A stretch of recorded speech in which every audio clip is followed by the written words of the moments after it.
हूं श्वेता सिंह और आप देख रहे हैं आज तक। 1959 में चीन ने भारत की जमीन पर सड़क बनाने की शुरुआत की थी। भारत ने कहा हमें भरोसा है। 1961 तक भारत की सीमाओं पर चीन के सैनिकों का जमावड़ा शुरू हो गया। भारत ने तब भी कहा हमें भरोसा है, लेकिन आज नहीं। आज ऐसी बात नहीं है। भारत दोस्ती को समझता है लेकिन ज्यादा विश्वास नहीं करता है।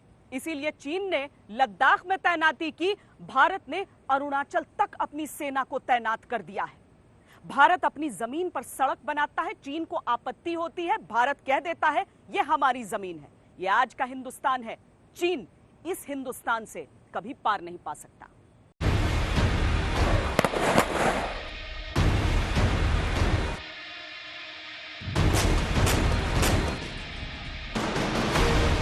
हमारी संकल्प शक्ति, हमारी इच्छा शक्ति ही हमारा आगे का मार्ग तय करती है।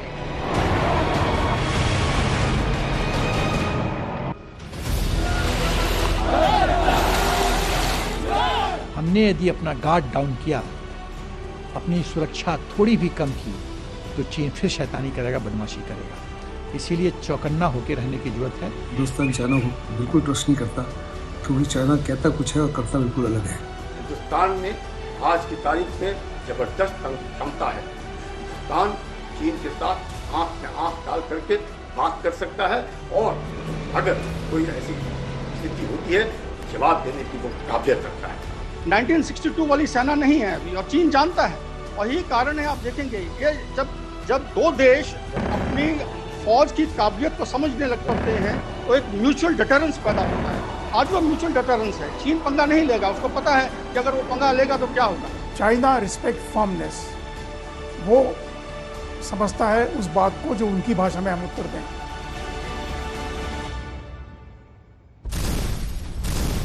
चीन की निगाहों में भारत के जितने निशाने हैं, भारत के तर्कश में चीन के हर निशाने के लिए उतने तीर हैं।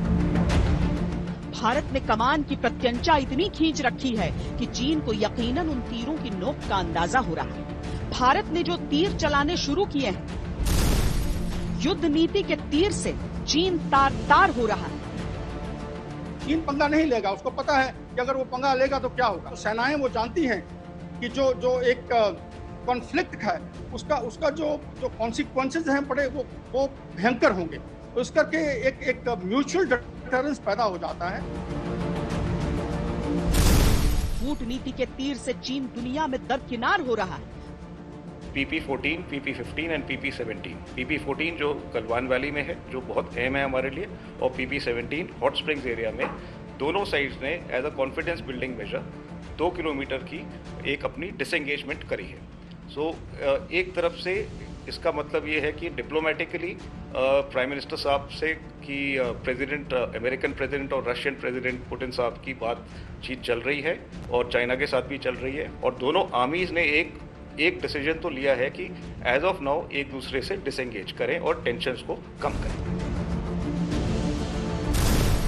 रणनीति के तीर से चीन सारी चालबाजियों में लाचार हो रहा है। तकरीबन 3,340 किलोमीटर के अंदर 61 ये प्रोजेक्ट थे। इस 3,340 में से 99% कनेक्टिविटी हासिल की जा चुकी है। 75% ब्लैक टॉपिंग हो चुकी है।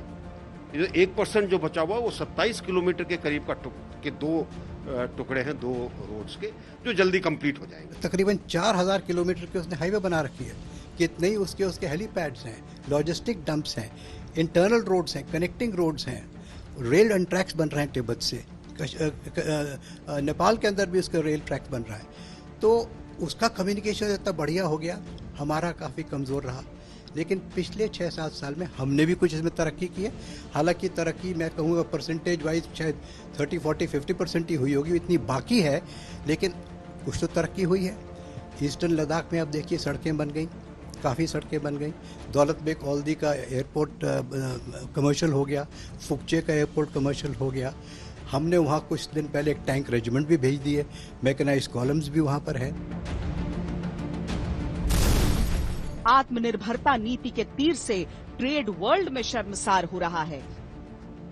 आज से हर भारतवासी को अपने लोकल के लिए वोकल बनना है। लोकल के लिए वोकल बनना है। न सिर्फ लोकल प्रोडक्ट्स खरीदने हैं, बल्कि उनका गर्व से प्रचार भी करना है। चीन के हर दुस्साहस के जवाब में भारत का अदम्य साहस भारत चीन संबंधों के बीच इतनी गहरी रेखा खींच रहा है जो LAC के समझौतों की स्याही से भी गाढ़ी है। 1962 की बात तो कब की बेमानी हो चली, उसके 5 साल बाद से ही भारत चीन रिश्तों की हर लड़ाई चीन की शिकस्तों का दस्तावेज है। भारत चीन टकराव की हर तारीख चीन की पराजय की कहानी है। देखिए, जो लड़ाई जो होती है ना, वो दो सेनाओं के बीच में तो होती है, लेकिन उससे ज्यादा जो है it is a clash of wills. वो जो भी फर्म रहेगा, अपनी जगह में डट के रहेगा, जीत उसी की होगी। तो चाइनीज ने ये सोचा कि जैसे 62 में हुआ था, ये पीछे हट गए थे, नाथुला में वैसे ही होगा, लेकिन वैसा नहीं हुआ। हमारी फौज वहीं डटी रही, मुंह तोड़ जवाब दिया और चाइनीज की बहुत कैजुअलिटी की। चाइना रिस्पेक्ट फर्मनेस, वो समझता है उस बात को जो उनकी भाषा में हम उत्तर दें। यांगसे नाम की जगह है वहां पर, एक जब युद्ध चल रहा था तो उन्होंने यही किया जो आज यहां कर रहे हैं लद्दाख में। और फिर हमने उनको ऐसा सबक सिखाया कि उसके बाद आज के दिन तक कभी चीन ने वहां आने की हिम्मत नहीं की। इसका मतलब ये नहीं हमने गोली चला दिया, मिसाइल फायर कर दिया, बम डाल दिया, पर तरीके होते हैं। मुझे दोस्ती में सब कुछ भुला दिया जाता है, लेकिन दुश्मनी में हर तारीख रणनीति का अध्याय तय करती है। फिर अब जो भारत दुनिया के सामने है वो दुनिया के लिए नया भारत है। चीन उसके लिए समस्या जरूर है, लेकिन ऐसी समस्या जिसके निदान का भी पूरा प्रबंध है। एक जमाना था कि हमारी सरहदों से कोई भी घुस जाता था, हमारी सीमाओं के साथ छेड़खानी करता था, हमारे जवानों के सर काटकर ले जाते थे और दिल्ली के दरबार में उफ तक नहीं की जाती थी। हमारे समय में भी उरी हुआ, पुलवामा हुआ, मगर ये नरेंद्र मोदी सरकार थी, भारतीय जनता पार्टी की सरकार थी। कुछ ही दिनों में सर्जिकल स्ट्राइक और एयर स्ट्राइक कर घस में घुसकर दंडित करने का काम भारतीय जनता पार्टी की नरेंद्र मोदी सरकार ने किया। और इसके साथ ही भारत की रक्षा नीति को वैश्विक स्वीकृति मिली। पूरा दुनिया ये मानने लगा कि अमेरिका और इजराइल के बाद अगर कोई देश अपनी सीमाओं की रक्षा करने के लिए सक्षम है तो उसमें तीसरा नाम हमारे महान भारत का जोड़ने का काम किया। मैं आपको यकीन दिलाना चाहता हूं बहनों भाइयों, हम लोग किसी भी सूरत में भारत के सम्मान और स्वाभिमान पर चोट नहीं पहुंचने देंगे। समस्त देशवासियों को इस वर्चुअल रैली के माध्यम से मैं विश्वास दिलाना चाहता हूं। भारत की नीति रही है कि हम किसी के सम्मान और स्वाभिमान पर न चोट पहुंचाने की कभी कोशिश करते हैं और न हम अपने मान, सम्मान और स्वाभिमान पर चोट बर्दाश्त कर सकते हैं। यह हमारे भारत का चरित्र है। भारत किसी भी तरीके से ढिलाई नहीं बरतेगा। भारत ने पश्चिम से लेकर पूरब तक पूरी जो सीमा है उस पर सैनिकों की तैनाती कर दी है। भारत ने आज तक कभी भी आक्रमण नहीं किया है किसी दूसरे देश पर, पहला हमला नहीं किया है, लेकिन हर हमले का सही जवाब देने के लिए भारत सक्षम है। आवाज तिरंगा है, ऐलान तिरंगा है, आवाज तिरंगा है, ऐलान तिरंगा है, मेरी जान तिरंगा है, मेरी जान तिरंगा है। ये वक्त इम्तिहान का है तो हर सिपाही तैनात है, तैयार है, तत्पर है। 10 जून को हुई मेजर जनरल स्तर की बातचीत से पहले चीन कई हिस्सों से पीछे हटा। उससे पहले 6 जून की वार्ता से पहले भी वो 2 से 2.5 किलोमीटर पीछे हटा। आज स्थिति ये है कि गलवान घाटी के क्षेत्र पेट्रोलिंग पॉइंट 14 और 15 से और हॉट स्प्रिंग के पेट्रोलिंग पॉइंट 17 से चीन 2 से 3 किलोमीटर पीछे जा चुका है। दौलत बेग ओल्डी, डेमचौक और पेंगोंग झील के क्षेत्र में गतिरोध अब भी कायम है। भारत और चीन के बीच बातों के दौर चल रहे हैं। चीन स्थितियों को सामान्य बता रहा है, लेकिन भारत ने चीन से एक बात पहले दिन से क्लियर कर दी है कि हालात को सामान्य तब माना जाएगा जब भारतीय सरहद की हर हद से चीनी सैनिक पार चले जाएंगे।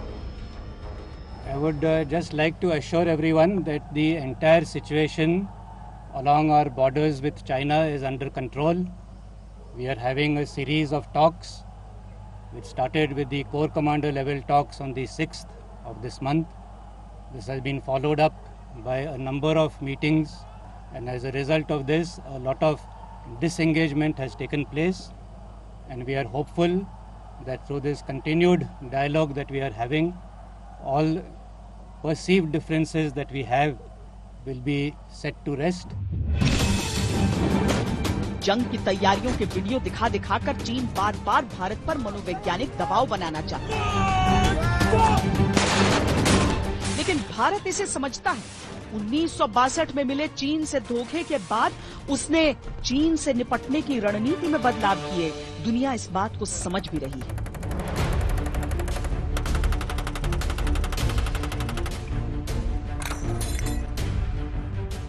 हार्वर्ड केनेडी स्कूल के welfare centre for science and international affairs की रिसर्च में कहा गया है कि युद्ध की स्थिति में भारत उत्तरी सीमाओं में चीन पर भारी पड़ सकता है। इसी रिपोर्ट में कहा गया है कि चीन की सामरिक शक्तियां बिखरी हुई हैं और सैनिकों को लाना ले जाना चीन के लिए आसान नहीं होगा।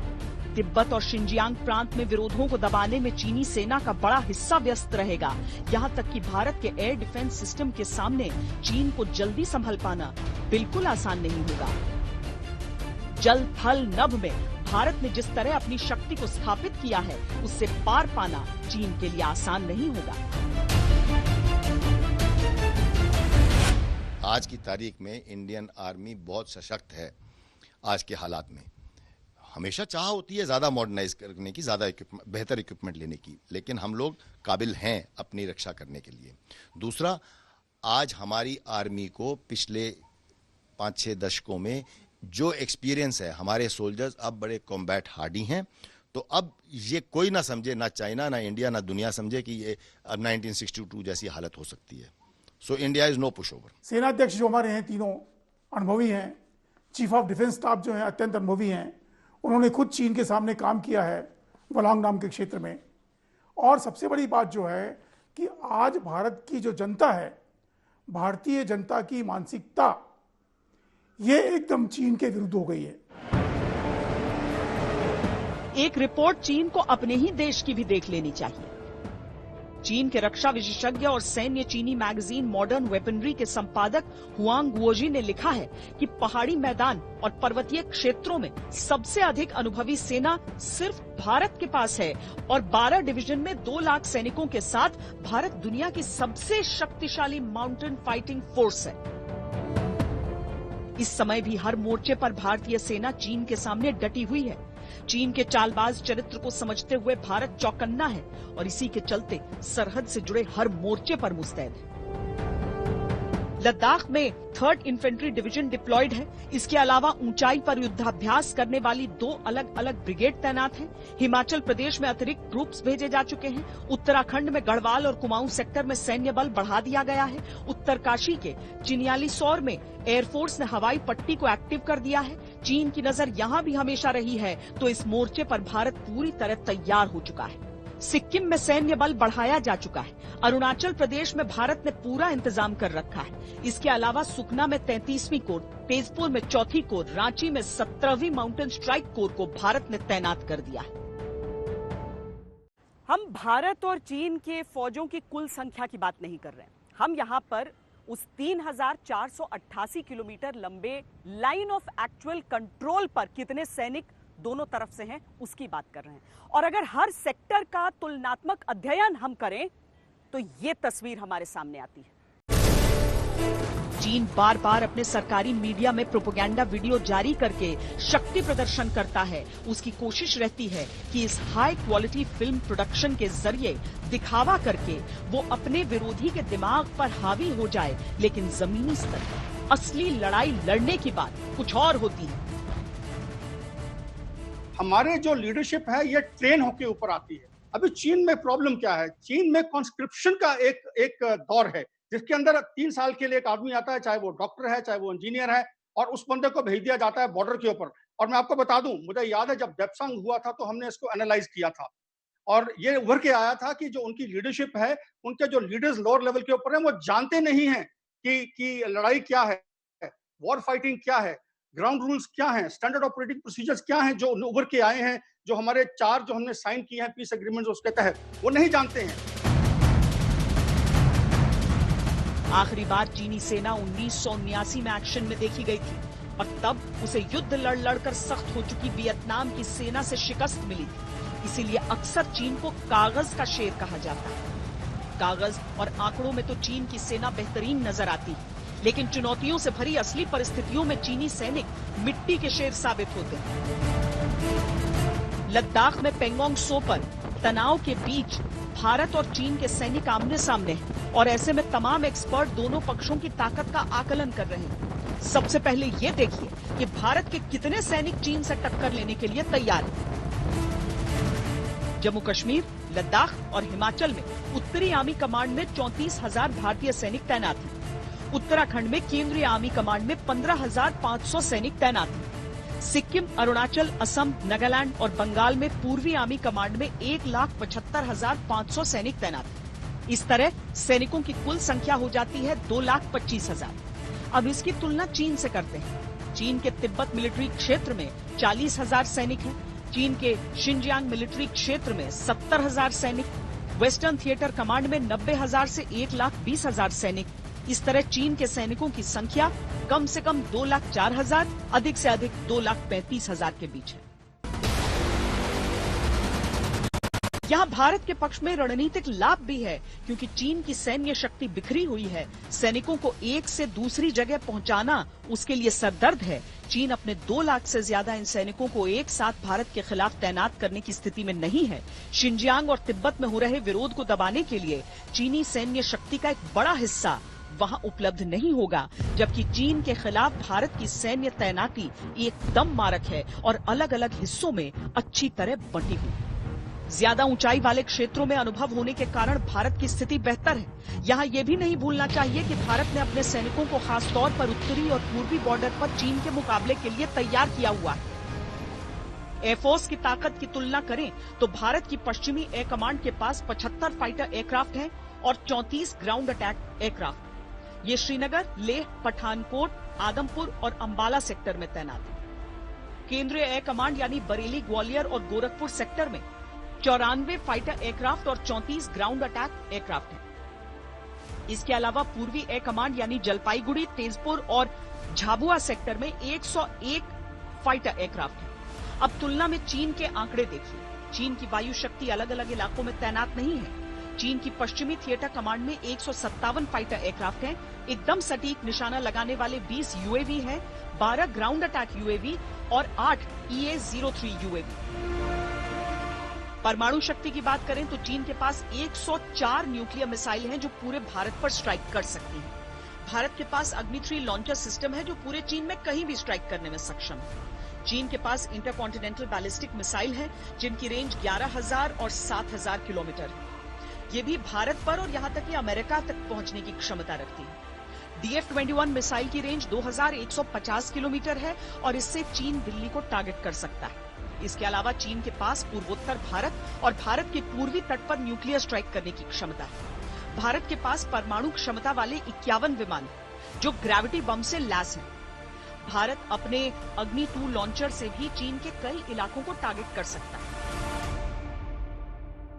आंकड़ों को अगर आप समझेंगे तो ये आपको पता चलेगा कि अगर युद्ध होता है भारत और चीन के बीच तो भारत अपनी उत्तरी सीमाओं में चीन पर भारी पड़ेगा। अव्वल तो चीन के पास युद्ध का अनुभव नहीं है, दूसरा उसने अपनी शक्ति का वितरण सही तरीके से नहीं किया हुआ है। जम्मू कश्मीर के अक्सई चिन इलाके में तिब्बत को चीन से जोड़ते 817 किलोमीटर लंबे सड़क का निर्माण चीन ने 1954 के बाद ही किसी समय शुरू कर दिया था, पर तब उसकी दोस्ती पर भरोसे ने भारत के हाथ बांध दिए थे। एक के बाद एक संकेत ये मिल रहे थे कि चीन जो है वो अपने जो वो समझता है कि अक्साई चिन उसका है, उसको लिए बगैर छोड़ेगा नहीं। दूसरी एक और चीज़ है कि शायद चीन बीच बीच में संकेत दे रहा था कि हम पॉलिटिकल लेवल पे इस मामले को शायद सुलझा सकें, बाद में जो तकनीकी लेवल ऑफिशियल लेवल पे जो होता रहेगा वो होता रहेगा। पर नेहरू साहब ने इस प्रपोजल को भी ठुकरा दिया। तो एक मेरे को रह के बात याद आती है कि किसी ने कहा था कि when the fog cleared, the Chinese were there। मतलब हमको होश तभी आए जब सब कुछ लुट चुका था। वो चीन के जमीन हथियाने की जुगत की शुरुआत थी। 1962 के अंत तक सड़क के निर्माण से शुरू हुई कार्रवाई में चीन पूरे अक्साई चीन को हथिया चुका था। पर अब नहीं, अब भारत खुद सड़कों के जाल बुनता है। चिंदी चिंदी जमीन को कब्जाने की कोशिशों में लगे चीन को असली दिक्कत ये है कि भारत वहां निर्माण क्यों कर रहा है, लगातार सड़कें क्यों बना रहा है। चीन बौखला रहा है, लेकिन भारत अपनी सड़क नीति पर निरंतर आगे बढ़ रहा है। Durbuk Shok and Daulat Beg Oldi road is a strategic important road for India, and we have inducted in 2015 50 BRTF, which is solely looking after construction of this road. We are following new technology like cementitious base and sub base, and to enhance our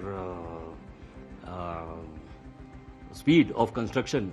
And similarly, we are going in for class 70 equipment bridges, so that bridges can be launched and connectivity can be given fast at the fastest. युद्ध जैसी स्थितियां बनने पर सरहदी दुर्गम इलाकों में पहुंचने के लिए भारत के पास कोई रास्ता नहीं होता था। डोकलाम की घटना के बाद भारत ने इसे अच्छी तरह समझते हुए सड़क निर्माण शुरू किया तो चीन के कान खड़े हो गए। उनका रोड इंफ्रास्ट्रक्चर बॉर्डर तक है, सब ऑल अक्रॉस LAC।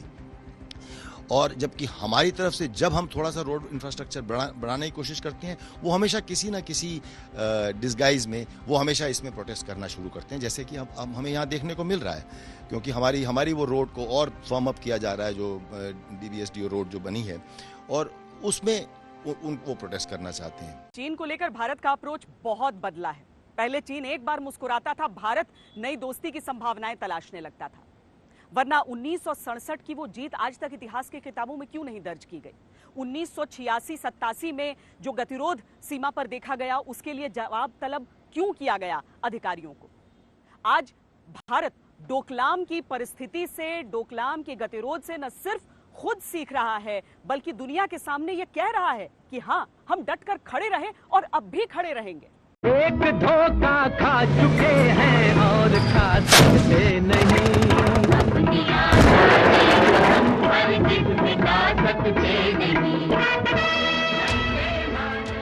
नया भारत न जमीन छोड़ेगा,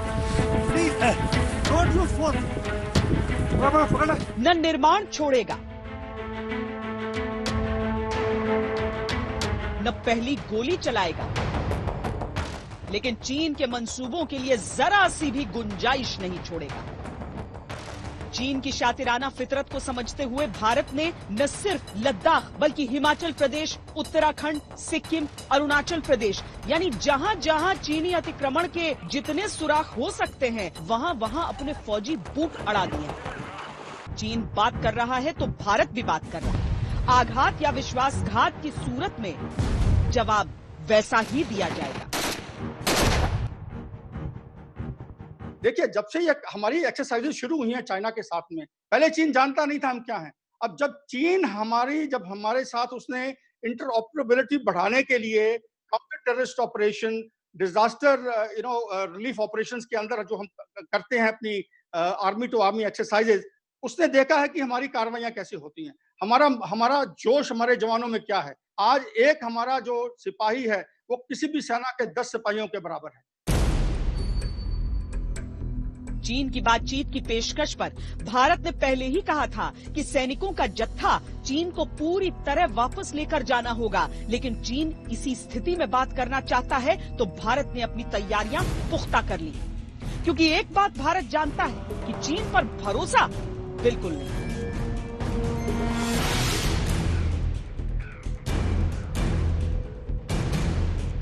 हिंदुस्तान चाइना को बिल्कुल ट्रस्ट नहीं करता, क्योंकि चाइना कहता कुछ है और करता बिल्कुल अलग है। इसको निगाह में रखते हुए हमें पूरे बॉर्डर को लद्दाख में, हिमाचल में, उत्तराखंड में, सिक्किम में और अरुणाचल में स्ट्रेंथन किया है, एयरफोर्स को भी डिप्लॉय किया है और चाइना को साफ तौर पे कहा है कि हिंदुस्तान फॉरवर्ड पोस्चर से पीछे नहीं हटेगा जब तक चाइना जो है हमारी सरजमी से हर प्रकार से पीछे नहीं हटता।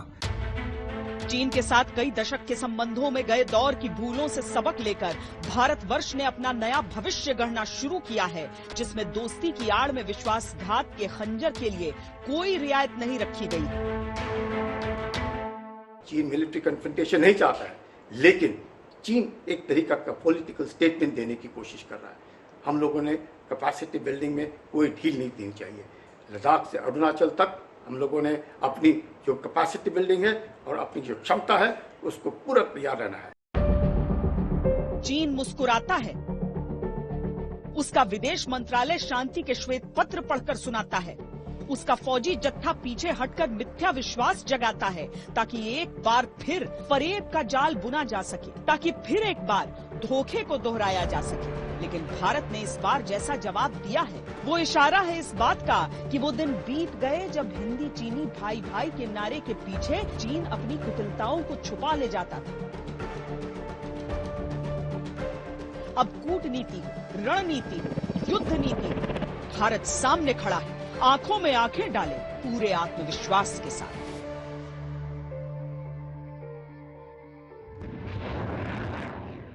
भारत जो है वहां पे अभी डट के बैठी हुई है और आंख में आंख मिलाई हुई है। मतलब हम लोगों ने ये तो ग्राउंड पे तय कर लिया है और बताया है, सिग्नल दिया है चीन को कि हम पीछे हटने वाले नहीं हैं और आपको स्टेटस को एंटे करवाएंगे। मतलब जहां पे आप पहले थे ये सब करने के पहले वहीं आपको जाना पड़ेगा। 3488 किलोमीटर लंबी एलएसी के चप्पे चप्पे पर भारतीय फौज तैनात है। हर मोर्चे पर रिजर्व फॉर्मेशन से अधिक सैनिक डिप्लॉय किए गए हैं। जहां चीन के हेलीकॉप्टर उड़ रहे हैं वहां भारत ने एयरफोर्स को एक्टिव कर दिया है। लद्दाख में तो चीन के बराबर भारतीय सैनिक डटे हुए हैं ही, बोफोर्स तोपें भी तैनात हैं। एलएसी के ऊपर चीन ने अपना इंफ्रास्ट्रक्चर बनाया है, उनके रास्ते बहुत अच्छे हैं। हमें भी अपना इंफ्रास्ट्रक्चर बनाते रहना चाहिए, जिससे कि हमारे जो जवान हैं जो एलएसी के ऊपर हैं उनके जो लाइफ है वो थोड़ा कंफर्टेबल हो सकता है। हमें टेक्नोलॉजी का इस्तेमाल करना चाहिए जिससे कि किसी वक्त भी हमें कोई सरप्राइज न कर सके। जिस तेजी और गंभीरता से भारत ने चीन को जवाब देने के मोर्चे तैयार किए हैं वो भारत की प्रतिबद्धता को दर्शाता है। इससे ये पता चलता है कि भारत के इरादे कितने मजबूत हैं। चीन जिस रास्ते से आएगा भारत उसे उस रास्ते पर मिलेगा, जिस अंदाज में मिलेगा उस अंदाज में भारत मिलेगा।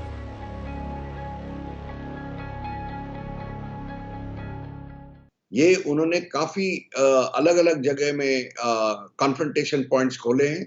नकुला जो नॉर्थ सिक्किम में है, नथुला नहीं नकुला, वहां तक उन्होंने किया है और नेपाल को भी उन्होंने भड़काया है।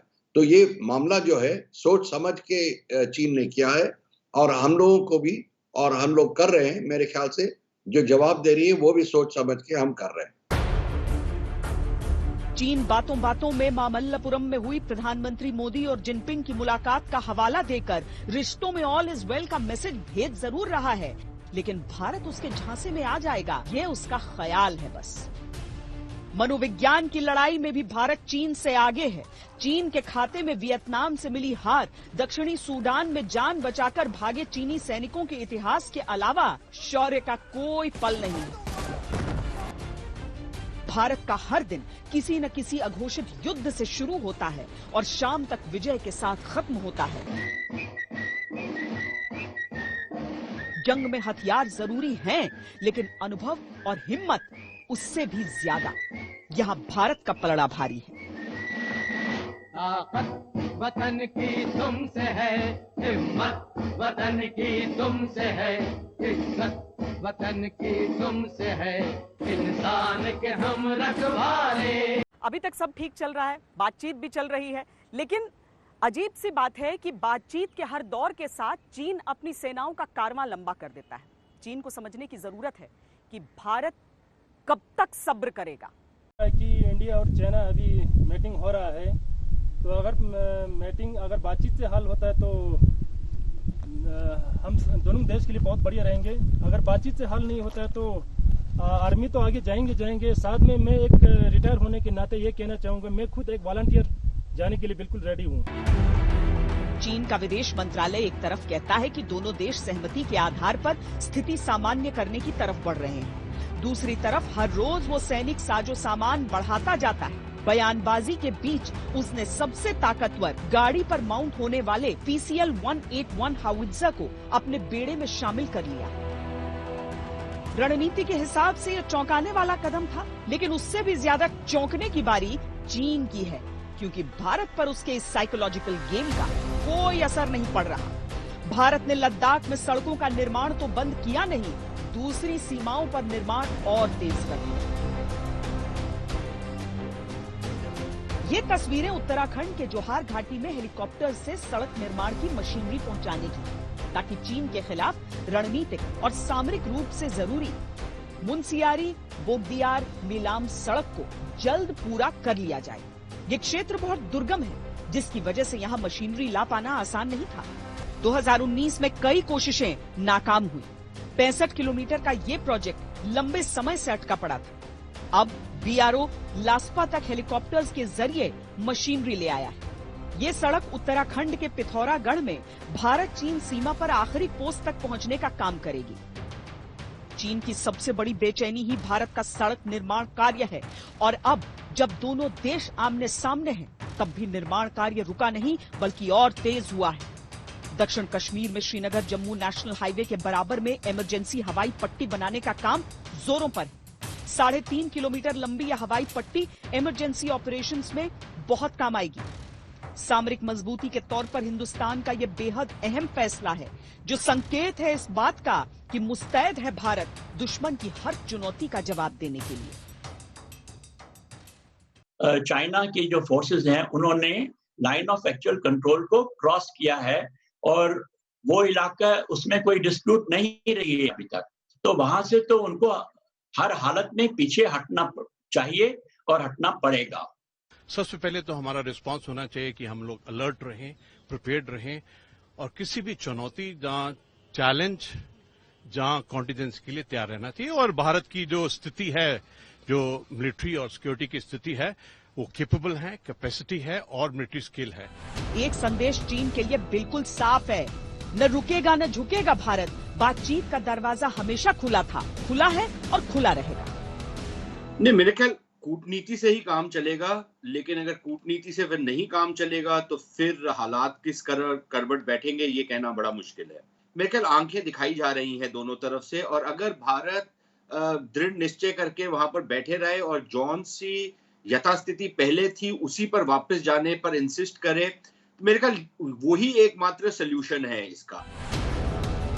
दरअसल जमीन तो बहाना है। चीन नए भारत के ताव को बर्दाश्त नहीं कर पा रहा, इसीलिए तमतमाया ड्रैगन बार बार फुफकारता है। डोकलाम के बाद चीन को लगा था वो भारत पर दबाव बना पाने में कामयाब हो जाएगा, लेकिन हुआ उसका उलट।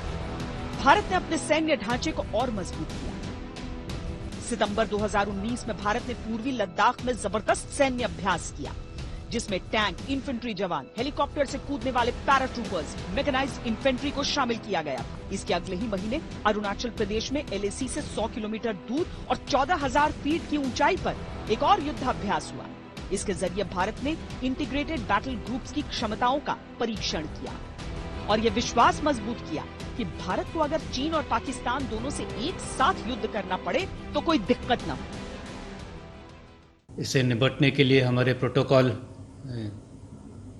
पहले से हैं। वो अगर उस पेट्रोल के लेवल पर ये मामला सुलझा नहीं जा सकता तो फिर डेलीगेशन लेवल मीटिंग होते हैं, highest military level commander meeting होते हैं, और उस वक्त आपस में बातचीत करके एक दूसरे के पॉइंट को समझते हुए फिर दोनों साइड डिसएंगेज हो जाते हैं। जो मौजूदा विवाद चल रहा है LAC पर, उसमें भारत की अप्रोच की खास बात यह है कि हम सिर्फ सैन्य नीति पर जोर नहीं दे रहे हैं, बल्कि कूटनीति पर भी हमारा फोकस उतना ही है। नतीजा ये कि LAC विवाद को लेकर दुनिया भारत का दृष्टिकोण देख रही है।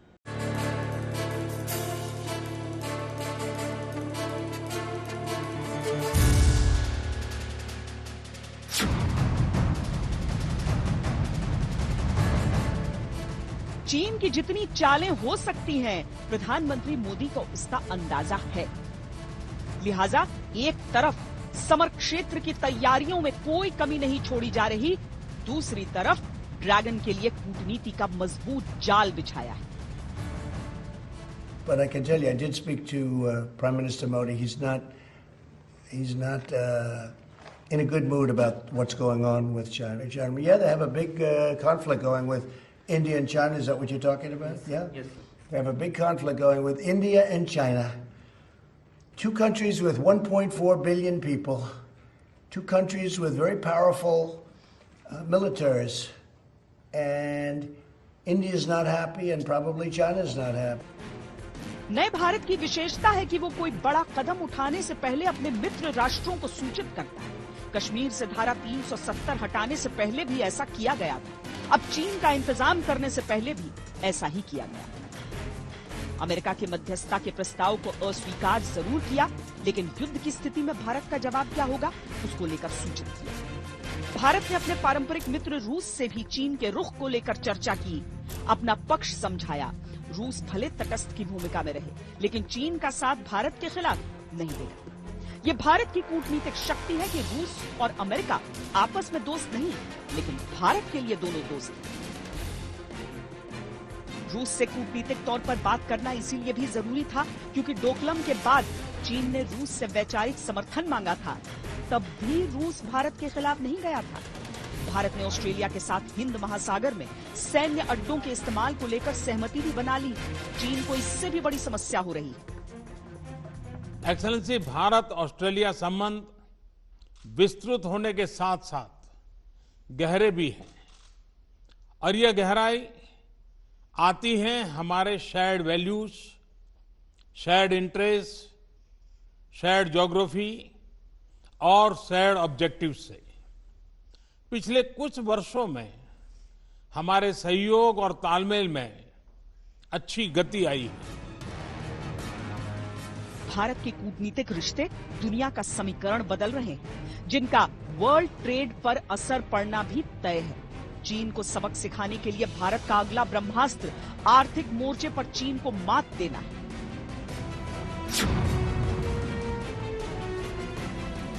अब अपने लोकल के लिए वोकल होने का समय है। हर गांव, हर कस्बे, हर जिले, हर प्रदेश, पूरे देश को आत्मनिर्भर करने का समय है। अब देश प्रण कर चुका है और देश कदम भी उठा रहा है। विश्व व्यापार संगठन के नियमों के अनुसार चीन से आयात पर सीधा प्रतिबंध नहीं लगाया जा सकता, लेकिन प्रधानमंत्री मोदी ने स्वदेशी के प्रचार और प्रसार पर जोर देकर देश में एक शुरुआत करने की कोशिश की। इसका सीधा असर चीन के व्यापार पर पड़ना तय है। छोटे छोटे स्वदेशी उद्योग गति पकड़ सकें, उनके लिए भारत पहले ही भारी भरकम आर्थिक पैकेज घोषित कर चुका है। अब खुद प्रधानमंत्री मोदी राष्ट्रीय नीतियों के तहत इसे बढ़ावा देने का आह्वान कर चुके हैं। दुनिया की कई कंपनियां चीन की जगह भारत में आकर निर्माण के संकेत दे रही हैं। हमारी इस पेशकश में आज के लिए इतना ही। देश और दुनिया की बाकी खबरों के लिए आप देखते रहिए आज तक।